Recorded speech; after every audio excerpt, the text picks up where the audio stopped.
Very good morning. History with Kinshuk की तरफ से प्रस्तुत है अचूक बाण की सीरीज में एक ऐसा प्रश्न जो जनरली आधुनिक भारत में संवैधानिक विकास के ढांचे में बहुत फिट बैठता है और यूपीएससी में कई बार ये प्रश्न पूछा गया। आइए सीधा चलते हैं आज के पहले अचूक बाण की तरफ। प्रश्न है, याद रखिएगा, और सबसे बड़ी बात है कि ये 11वां टोटल 11th नंबर का प्रश्न आपके सामने आ रहा है अब तक की इस सीरीज के अंदर, अचूक बाण की इस सीरीज के अंदर। ब्रिटिश काल में स्थानीय शासन संस्थाओं के इतिहास में जो भी इस लोकल गवर्नमेंट बॉडीज एस्टेब्लिश की गई थी, तो स्थानीय शासन संस्थाओं के इतिहास में वैधानिक विकेंद्रीकरण अर्थात कॉन्स्टिट्यूशनल डिसेंट्रलाइजेशन, स्थानीय वित्त, लोकल फंड जो होता है फाइनेंस की, आप खुद टैक्स लगाकर फंड इकट्ठा कर सकते हैं अपनी लोकल बॉडीज को गवर्न करने के लिए। देयर इज नो नीड कि आप उम्मीद रखें सेंटर की तरफ, गवर्नर जनरल इन काउंसिल की तरफ। You are having power, you are having autonomy. आप खुद लोकल बॉडीज को गवर्न करने के लिए टैक्स को आरोपित करिए अपने सिटीज में, अपने टाउन्स में, राइट। स्थानीय वित्त का प्रारंभ माना जाता है, यानी कि नीचे 4 अधिनियम आपके पास दिए गए हैं। इन चारों में से कौन सा अधिनियम ऐसा है जो सबसे पहले आपको इस बात की शुरुआत देता है कि जी हाँ, आप स्थानीय विकेंद्रीकरण यानी कि डिसेंट्रलाइजेशन आरंभ कर सकते हैं और कुछ फंड जुटा सकते हैं ताकि आप अपना लोकल फाइनेंस मैनेज कर सकें, रेवेन्यू मैनेज कर सकें। यानी कि एक तरह से निम्न में से कौन सा कानून अधिनियम ऐसा है संवैधानिक विकास की प्रक्रिया के तहत जो ब्रिटिश भारत में स्थानीय स्वशासन संस्थाओं को प्रेरित कर रहा है, का आरंभ माना जाता है, राइट।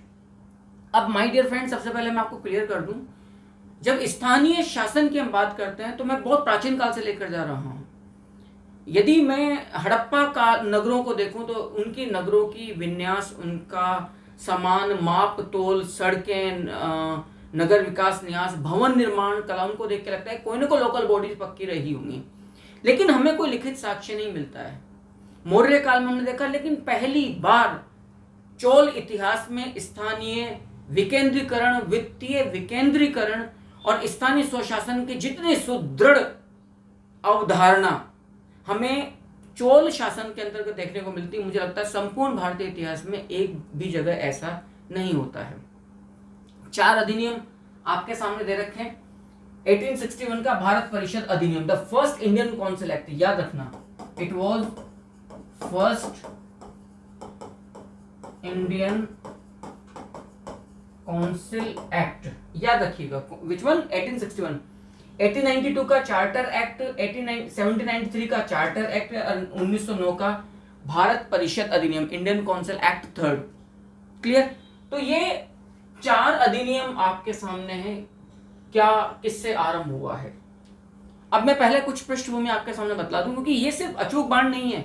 एक सुबह की शुरुआत यदि एक प्रश्न उसकी व्याख्या से संबंधित हो जाए तो आपका इतिहास भी तैयार हो रहा है, बैकग्राउंड भी तैयार हो रहा है, और एक क्वेश्चन उससे मिलती जुलती प्रवृत्ति के अन्य प्रश्न आपके बिल्कुल सेट हो रहे हैं। कैसे? 1857 की क्रांति में ब्रिटिश सरकार ने यह अनुभव किया कि असल में यह क्रांति इसलिए हुई है क्योंकि हमारा स्थानीय स्तर पर लोकल जनता के साथ हमारा संबंध कट गया था, स्थानीय स्तर पर लोकल्स के साथ, और हम लोकल्स की, स्थानीय जनता की पीड़ा को नहीं समझ पाए, हम उनके असंतोष को नहीं पहचान पाए।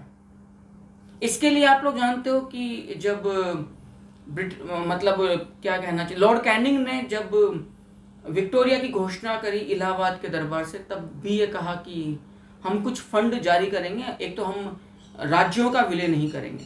क्लियर? इसके बाद 1861 का जो प्रथम Indian council act, first Indian council act पारित हुआ। इस समय पक्की बात है कि गवर्नर जनरल कौन है? भारत के लॉर्ड कैनिंग, जिनका शासनकाल है 56 से लेकर 62 तक। और आप लोग जानते हैं कि लॉर्ड कैनिंग भारत का प्रथम वायसरॉय भी जाना जाता है, और इस समय भारत का राज्य सचिव है चार्ल्स वुड। ये बात भी याद रखना, बेहद इंपॉर्टेंट जानकारी मैं आपको दे रहा हूं। इस समय चार्ल्स वुड भारत का राज्य सचिव भी है, secretary for Indian state of India. Clear? असल में 1861 के प्रथम भारत परिषद अधिनियम के द्वारा यह तय किया गया कि हम स्थानीय निकायों, लोकल बॉडीज की स्थापना करेंगे, उन्हें कुछ टैक्स लगाने का अधिकार देंगे ताकि वो अपने शासन, अपने रेवेन्यू को जनरेट कर सकें। क्लियर है? तो 1861 के प्रथम भारतीय परिषद अधिनियम के द्वारा कुछ नगरों में नगर पालिकाओं की, म्युनिसिपल कॉर्पोरेशंस की स्थापना की गई। सबसे पहले 1864 में बंगाल में, मद्रास में 65 में, पंजाब में 1867 में और 1868 में संयुक्त प्रांत में। इस प्रकार से भारत में ब्रिटिश काल में स्थानीय स्वशासन संस्थाओं की स्थापना में और वैधानिक विकेंद्रीकरण की दिशा में सबसे पहला जो प्रयास किया गया वो किया गया 1861 के भारत परिषद अधिनियम के द्वारा।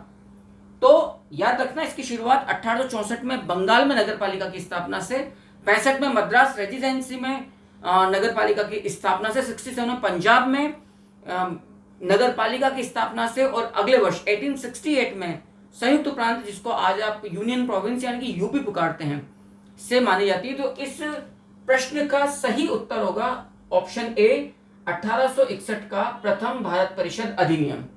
इसी प्रकार के नॉलेजेबल सेशंस को पाने के लिए चैनल को लाइक कीजिए, सब्सक्राइब कीजिए, कमेंट अवश्य करके मुझे बताइएगा कि आप में से कितने लोग बिल्कुल ऑप्शन एक एक करीब पहुंचे थे। आपका एक एक कमेंट हमारे लिए काफी वैल्यूबल है। नेक्स्ट सेशन तक के लिए खूब पढ़ते रहिए, नोट्स बनाते रहिए। अगली सुबह हम 7 बजे दोबारा आप लोगों से मुलाकात करेंगे। तब तक के लिए हैव अ गुड डे।